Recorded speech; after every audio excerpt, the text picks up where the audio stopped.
Hello good morning everybody, welcome to ERSS classes. आज मैं आप सभी के लिए लेके आया हूँ CET exam paper solution of second part.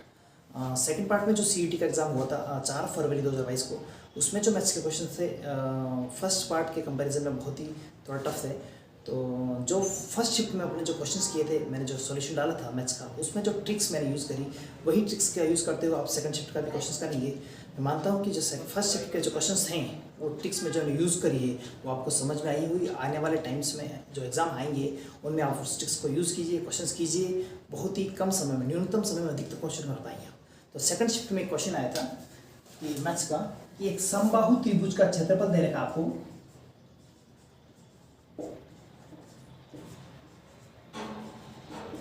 समबाहु त्रिभुज का क्षेत्रफल गिवन है 25√3 सेंटीमीटर स्क्वायर। इस समबाहु त्रिभुज का परिमाप ज्ञात कीजिए। इसके ऑप्शंस हैं 30 centimetre, 60 centimetre, 40 centimetre and 80 centimetre. अच्छा, समबाहु त्रिभुज आप सभी को पता है, ऐसा त्रिभुज जिसकी तीनों भुजाएं समान नाप की हो, उस त्रिभुज को बोलते हैं समबाहु। समबाहु का मतलब सम यानी कि समान, बाहु यानी भुजाएं। ऐसा त्रिभुज जिसकी तीनों भुजाएं समान नाप की हो, उसको बोलते हैं समबाहु त्रिभुज। अपने को क्वेश्चन पे समबाहु त्रिभुज का क्षेत्रफल गिवन है, तो समबाहु त्रिभुज का क्षेत्रफल क्वेश्चन में दे रखा है 25√3। और समबाहु त्रिभुज का क्षेत्रफल निकालने का जो फॉर्मूला होता है वो होता है √3/4 इंटू भुजा square, means √3/4 into side square की वैल्यू है 25√3। अगर इस इक्वेशन को सॉल्व करो तो √3 से √3 कट जाएगा, और भुजा का जो मान निकालना है उसके लिए 4 भाग में उधर जाएगा तो गुणे में चला जाएगा, और भुजा का मान निकालना है तो ये वर्ग उधर जाएगा तो वर्गमूल बनाएगा। तो भुजा का जो मान आया वो आया 25 का वर्गमूल लिखो 5, 4 का वर्गमूल लिखो 2, 5 दूनी 10, भुजा का मान आया 10 सेंटीमीटर। अपने को निकालना है समबाहु त्रिभुज का परिमाप निकालना है। समबाहु त्रिभुज ऐसा त्रिभुज जिसकी तीनों भुजाएं समान नाप की हो। तो किसी का भी परिमाप निकालना होता है उसकी तीनों भुजा को हो, तीनों भुजाएं समान नाप की, तो 3 इंटू भुजा इसका फॉर्मूला बना। तो परिमाप निकलेगा 3 इंटू 10 बराबर 30 सेंटीमीटर। So option 30 centimetre. देखिए और कॉपी कीजिए।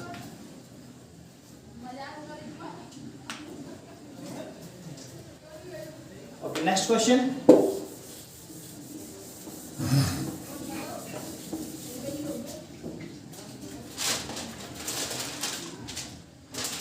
नेक्स्ट क्वेश्चन जो अपन ने फर्स्ट शिफ्ट में किया था, एक log based question.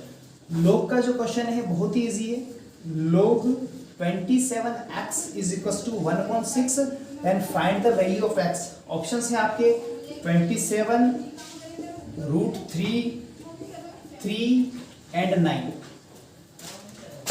log 27x x is equal to 1/6 given है, आपको x की वैल्यू फाइंड करनी है। तो लास्ट क्लास जो वीडियो मैंने अपलोड किया था उसमें मैंने आपको बताया था log का जो फॉर्मूला था, log a base b is equal to x given है, तो b की वैल्यू फाइंड करनी है तो फॉर्मूला होगा a to the power x। अगर इनको कंपेयर करें अपन तो b जो है x है तो b की जगह x लिखेंगे, a जो है 27 है, 27 की पावर x यानी कि 1/6। अब 27 को अगर फैक्टराइज करें तो इसको लिखेंगे अपन 3 का क्यूब और पावर 1/6। ये पावर ये जो आपस में गुणा होकर 16 हो जाएगी, 3 एकम 3, 3 दूनी 6, यानी x इज इक्वल टू 3 की पावर 1/2। 3 की पावर 1/2 मतलब होता है 3 का वर्गमूल। सो x का मान आया √3, क्योंकि अपने पास फॉर्मूला है log a base b is equal to x, then a b की वैल्यू फाइंड करनी है तो होता है a to the power x।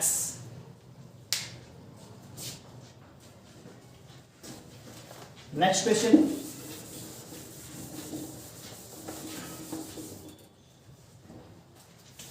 एक 16 सेंटीमीटर और 12 सेंटीमीटर वाले एक आयत है जिसकी भुजाओं की माप दे रखी है अपने को 16 सेंटीमीटर और 12 सेंटीमीटर।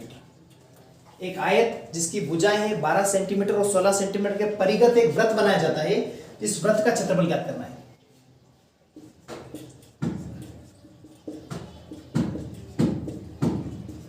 और अपने को ऑप्शंस में गिवन है 192 पाई,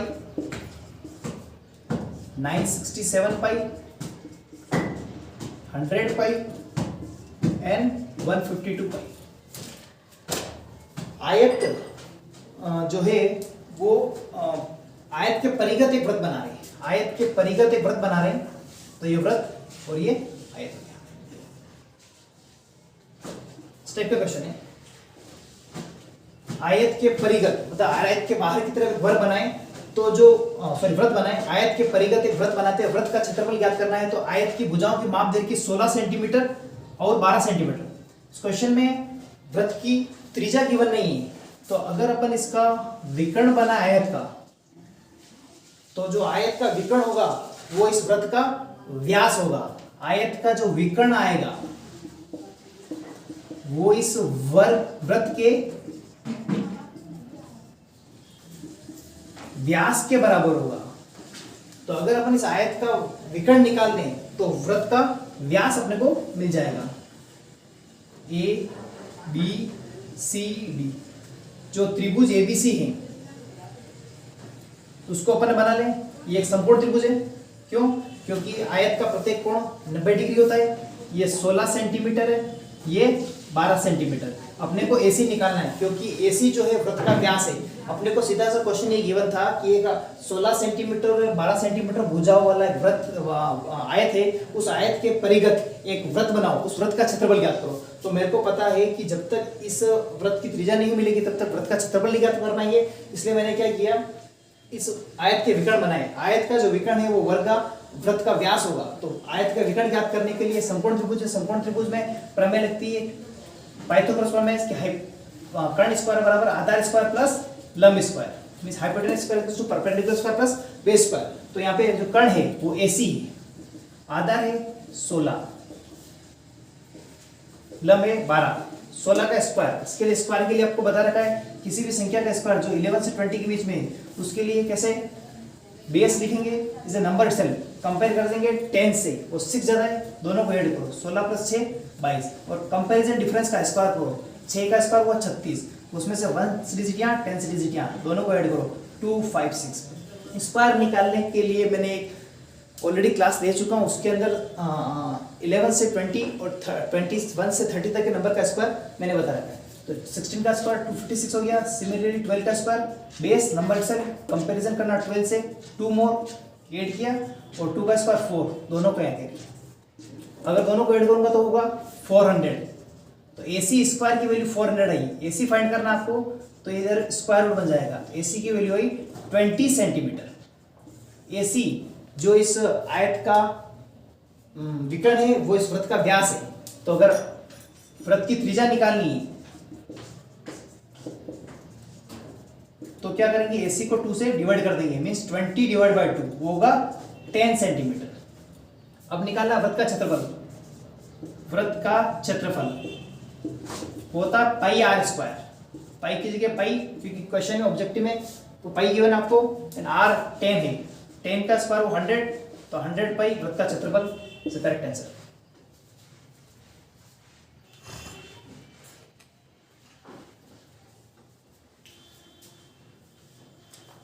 नेक्स्ट क्वेश्चन,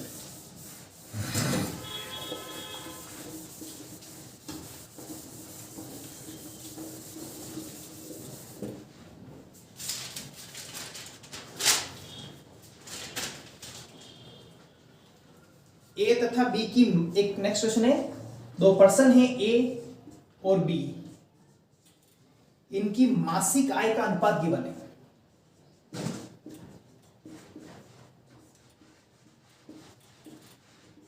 चार अनुपात 3,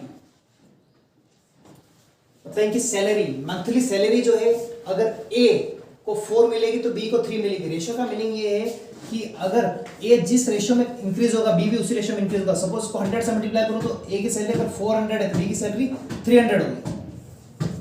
ये कंसेप्ट है। और उनकी दोनों में से दोनों प्रत्येक 600 रुपए बचाते हैं।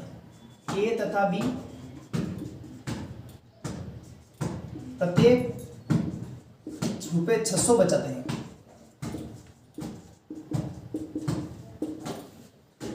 ये सैलरी ये इनकी सेविंग है,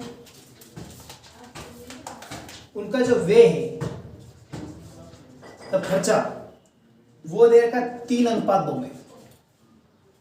तो अपने को फाइंड करना है कि बी की आय कितनी है।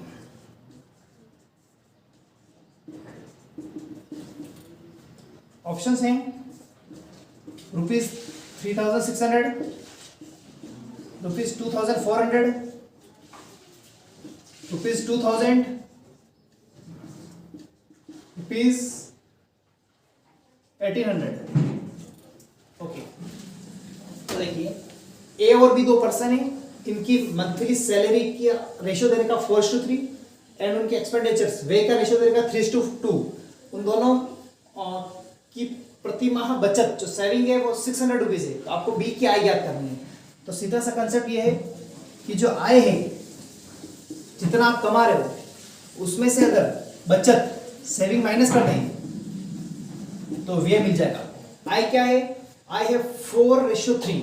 4:3 it is not exact amount, एक एक्चुअल वैल्यू नहीं है। एक्चुअल वैल्यू निकालने के लिए अपन इसको x से मल्टीप्लाई करेंगे। तो 4x ए की सैलरी होगी, 3x बी की सैलरी, दोनों ही 600 रुपए बचा रहे हर महीने। तो -600 इसमें से भी किया, -600 इसमें से भी किया। उसका वे किस रेशो में? 3:2। इक्वेशन बन गई, क्रॉस मल्टीप्लाई, 2 इधर आया, 8x 1200 इज इक्वल्स टू 3 इधर 9x माइनस 1800। ट्रांसपोज करो और अननोन टर्म की वैल्यू फाइंड करो। -x is equals to -600। Minus से माइनस कैंसिल हुआ, x की वैल्यू 600 मींस x जो एक वेरिएबल अपन ने लिया था स्टार्टिंग में उसकी वैल्यू है 600। मतलब 600 एक मल्टीपल है, कॉमन मल्टीपल है जो दोनों से मल्टीप्लाई होगा। तो ए की सैलरी अगर निकालनी है तो इसको इससे मल्टीप्लाई करो। ए की सैलरी है 4x और बी की सैलरी है 3x। क्वेश्चन में बी की सैलरी फाइंड करनी है तो 3 × x, x is equal to 600, 600 × 3 is equal to 1800। So answer.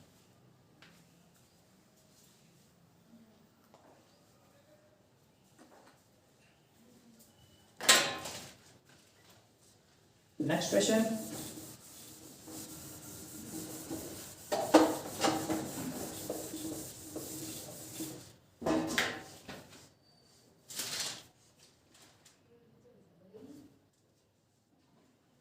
एक लीटर का कितना प्रतिशत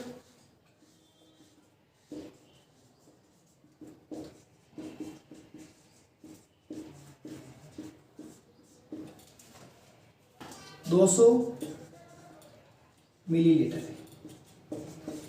ऑप्शंस हैं 200%, 0.2, 2 और 20, 0.2%, 2% एंड 20%। दो वैल्यू है आपके पास, एक 1 लीटर और एक है 200 ml। परसेंटेज निकालना है। उसके लिए आपको यह ध्यान रखना है कि जो दो वैल्यू गिवन है दोनों ही वैल्यू की यूनिट यानी मात्रक समान होना बहुत जरूरी है, क्योंकि मात्रक जब तक समान नहीं होगा तब तक उनको कंपैरिजन नहीं कर पाएंगे। तो ये अगर मिलीलीटर में देगा तो लीटर को भी मिलीलीटर में कन्वर्ट करो 1000। आपने को निकालना है 1 लीटर का कितना परसेंट, इसका कितना परसेंटेज निकालो। ये 1 लीटर जो है 1000 ml, इसका कितना परसेंटेज निकालो, हाउ मेनी परसेंटेज, जो होगा 200 होगा। उसके लिए 200 आपको गिवन है, 200 लिखिए न्यूमरेटर में। परसेंटेज किस पे वैसे निकालना है? 1000 पे डिवाइड बाय 1000। परसेंटेज निकालने के लिए मल्टीप्लाई 100, 0 से 0 कैंसिल, 0 से 20%। मींस अगर मैं 1000 का 20% निकालूं